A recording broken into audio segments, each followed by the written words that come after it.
اور دین کی تشریح نبی کے صحابی سے لو. دنیا میں ہر فتنہ ختم ہو سکتا ہے. میں بطور مثال ایک بات پیش کرنے لگا ہوں. 7 ستمبر 1974 قائد ملت اسلامیہ آپ کے اور ہمارے بڑے حضرت مولانا مفتی محمود رحمت اللہ تعالی علیہ نے اسمبلی کے اندر مرزا ناصر ابن مرزا بشیر الدین ابن مرزا قادیانی مرزا قادیانی کے پوتے کو جب پکڑا تھا اسے کہا تھا تو مرزا قادیانی کو اپنے دادے کو نبی مانتا ہے, تیرے پاس دلیل کیا ہے؟ اس نے دلیل میں وہی آیت پیش کی ہے جو آیت مفتی محمود نے ختم نبوت پہ پیش کی ہے. وہ کہتا ہے میری دلیل اپنے دادے کی نبوت کی قرآن میں ہے.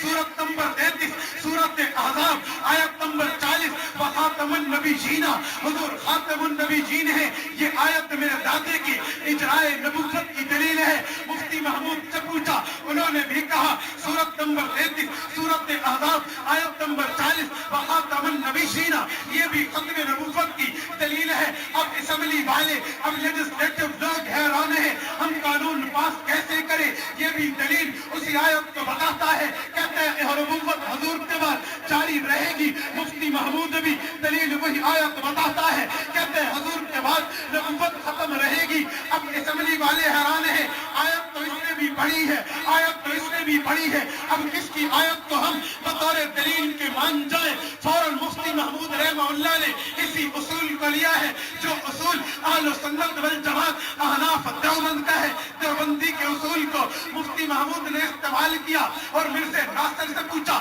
بتا مرزا یہ آیت تجھ پہ اتری ہے؟ اس نے کہا نہیں نہیں آیت مجھ پہ اتری ہے. کہا نہیں نہیں پھر آیت کس پہ اتری ہے؟ کہا آیت اللہ کے نبی پہ اتری ہے. کہا ہم تو ہیں, ہمارا نام ہے اہل سنت والجماعت. اہل سنت کا معنی ہے نبی والے, والجماعت کا معنی ہے صحابہ کرام والے. اہل سنت کا معنی ہم دین نبی سے لیتے ہیں, والجماعت کا معنی تشریح نبی کے صحابی سے لیتے ہیں. ذرا آؤ چلتے ہیں صحابہ کرام کے دربار پہ, ہم دیکھتے ہیں میرے نبی نے یہ آیت صحابہ کو بتائی ہے, صحابہ کا مطلب سمجھایا ہے, صحابہ کو تشریح سمجھائی ہے. اب ہم صحابہ سے پوچھتے ہیں اس آیت کا معنی کیا ہے؟ کیا نبوت جاری رہنا اس آیت کا معنی ہے؟ نبوت کا ختم ہونا اس آیت کا معنی ہے؟ اب مرزا قادیانی کے ہاتھ کے اس کے پوتے کے ہاتھ کے طوطے اڑ جاتے ہیں. مفتی محمود نے کہا یہ مسند بزار ہے. امام بزار نے مسند بزار میں حضرت ابو ہریرہ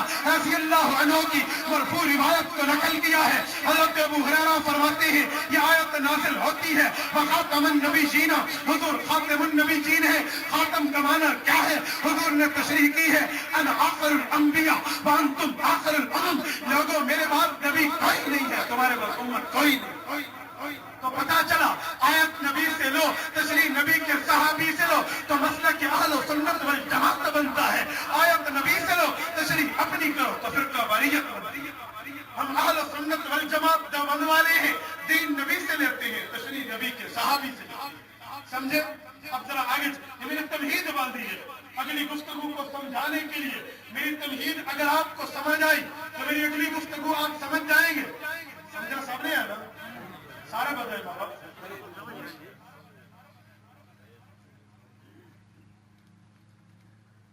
اب ذرا ہم مثال دیکھتے ہیں کہ ہم اہل سنت والجماعت ہیں, دین نبی سے لیتے ہیں, دین کی تشریح صحابی سے لیتے ہیں. ذرا آؤ دیکھو ہم نے ہر موقع پہ قرآن بھی پیش کیا ہے, علماء دیوبند نے ہر موقع پہ اللہ کے نبی کا فرمان بھی پیش کیا ہے. توجہ, اگر علماء دیوبند کوئی عقیدہ پیش کرے قرآن اس کی تائید میں ہے, حدیث اس کی تائید میں ہے. ایسا نہیں ہو سکتا کہ دیوبندی عقیدہ پیش کرے قرآن کچھ اور کہے حدیث کچھ اور کہے, دیوبندی ان کو چھوڑ کے کوئی اور بات کر جائے. نہیں نہیں ایسا نہیں ہو سکتا. اگر تجھے نظر آتا ہے تیری عقل کا فطور ہے, دیوبند کا فطور نہیں ہے. اگر آپ کی توجہ ہے تو میں دلیل شروع کروں. سب کی توجہ, ہاتھ کھڑا کر کے مجھے بتانا, مجھے پتا چلے کس کے ساتھی کی توجہ ہے. ماشاءاللہ. توجہ, علماء دیوبند کہتے ہیں اللہ کی ذات ہر جگہ موجود ہے, اللہ ہر جگہ ہے. شریعت اس موقع پہ بھی دیوبند کو اکیلا نہیں چھوڑتی. دیوبند کی تائید میں قرآن دلیل دیتا ہے ما یکون من نجوا ثلاثۃ الا هو رابعهم ولا خمسۃ الا هو سادسهم ولا ادنى من ذلك ولا اکثر الا هو معهم. اللہ ہر جگہ موجود ہے. دارالعلوم دیوبند والوں کا اگر دنیا میں یہ دعویٰ ہے کہ میرا اللہ ہر اختیار رکھتا ہے, اللہ چاہے کسی کو بچی دے دے, اللہ چاہے کسی کو بچہ دے دے, اللہ چاہے کسی کو بانجھ بنا دے, رب چاہے تو اولاد دے, رب نہ چاہے تو اولاد نہیں مل سکتی. دیوبندیت کے اس دعوے پہ شریعت تنہا نہیں چھوڑتی. قرآن دلیل دیتا ہے یہب لمن یشاء اناثا ویہب لمن یشاء الذکور او یزوجہم ذکرانا و اناثا ویجعل من یشاء عقیما. دیوبندی کا دعویٰ یہ ہے میرا اللہ عالم الغیب ہے. دیوبندی کا دعویٰ یہ ہے میرے اللہ کو تمام غیوبات کا علم ہے. ایک ایک چیز کا علم میرے مولا کے ہاتھ میں ہے, کسی اور آدمی کے ہاتھ میں مکمل غیب کا علم نہیں ہے.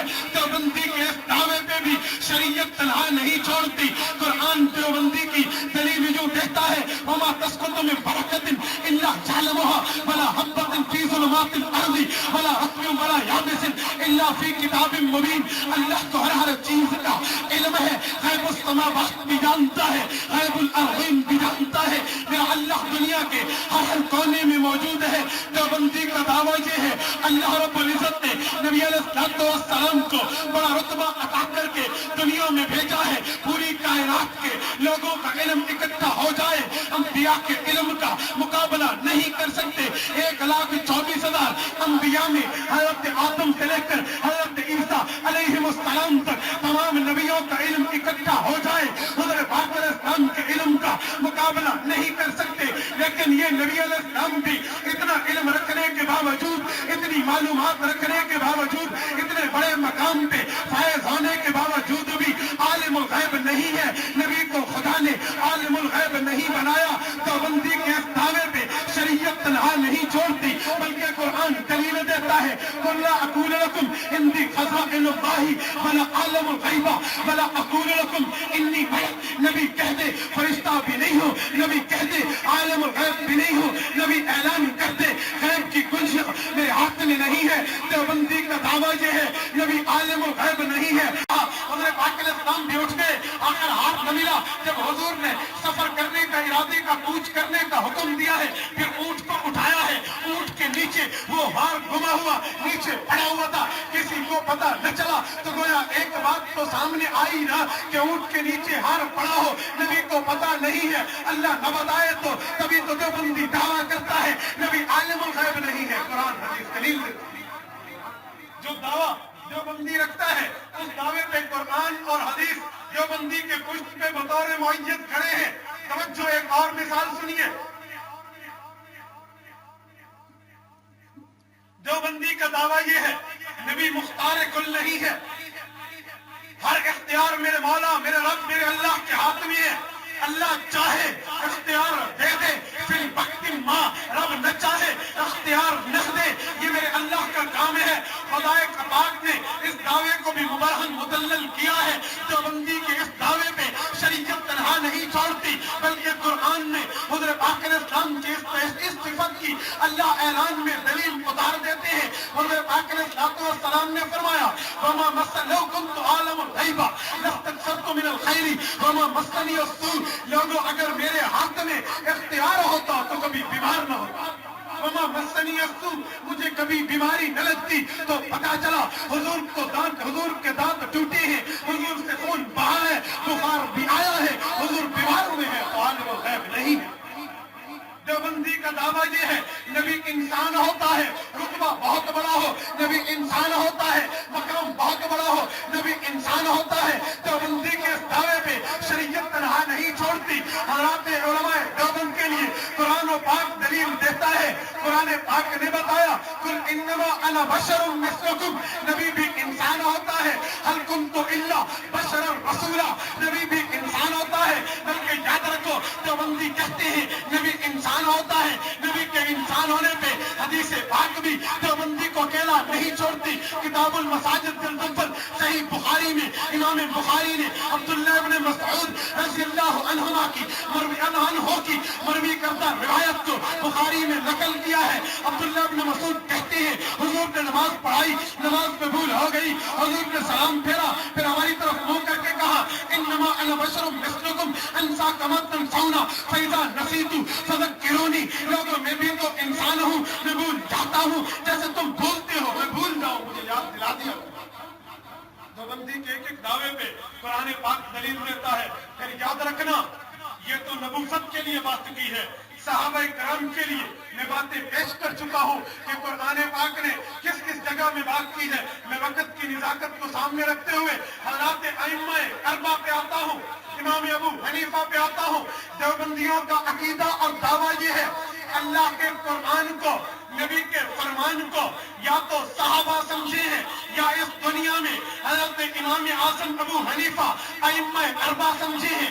ائمہ اربعہ میں امام ابو حنیفہ، امام مالک، امام شافعی، امام احمد، ان کی فقہ کو ہٹا دو گے قرآن بھی سمجھ نہیں آئے گا، حدیث بھی سمجھ نہیں آئے گی۔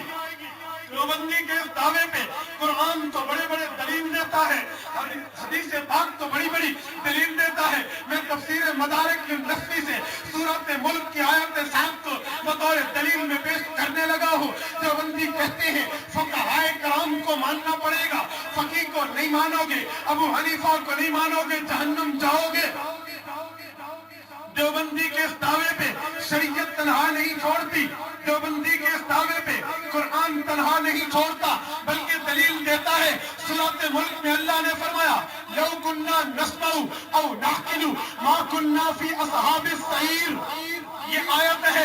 جہنمی جہنم میں جا کے کہیں گے اے کاش کہ ہم سن لیتے، اے کاش کہ ہم سمجھ لیتے تو جہنمی نہ ہوتے۔ گویا قرآن پاک نے دو وجوہات پیش کی ہیں جہنم نہ جانے کے لیے۔ ایک شریعت کی بات کو سن لو، ایک شریعت کی بات کو سمجھ لو۔ میرے بھائیو یاد رکھنا اس آیت کی تشریح میں صحیح بخاری کی روایت ہے، امام کرمانی اس آیت کی تشریح میں لائے ہیں، امام نصفی کنز الدقائق والے تفسیر مدارک میں اس آیت کی تفسیر لائے ہیں۔ حضرت پاک علیہ الصلوۃ والسلام کی حدیث میں ہے جب جہنمی جہنم میں جائیں گے کہیں گے اے کاش کہ سمجھ لیتے، اے کاش کہ سن لیتے۔ فرمایا یاد رکھنا یہ سمجھنا اور سننے سے مراد کیا ہے؟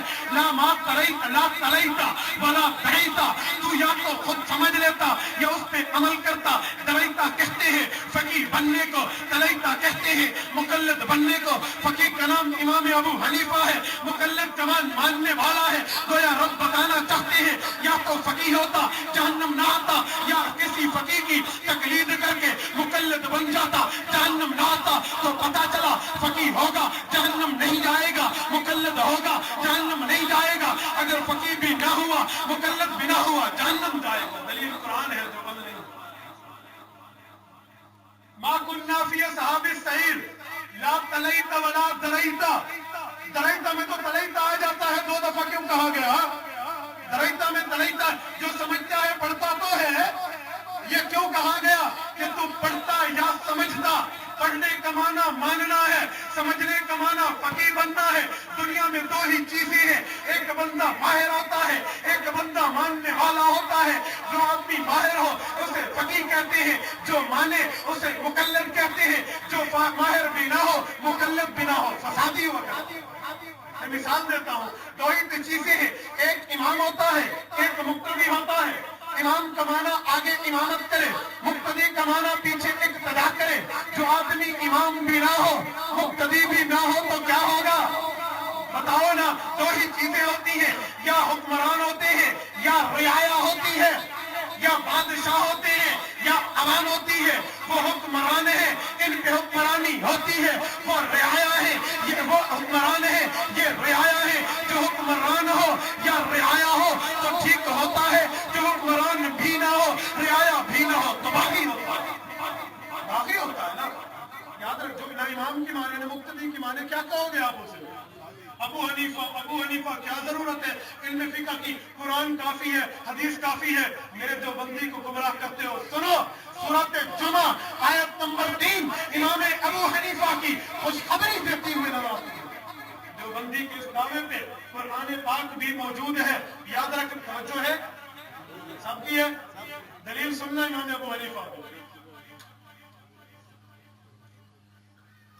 وآخرین منہم لما یلحقوا بہم، سورۃ جمعہ آیت نمبر 3۔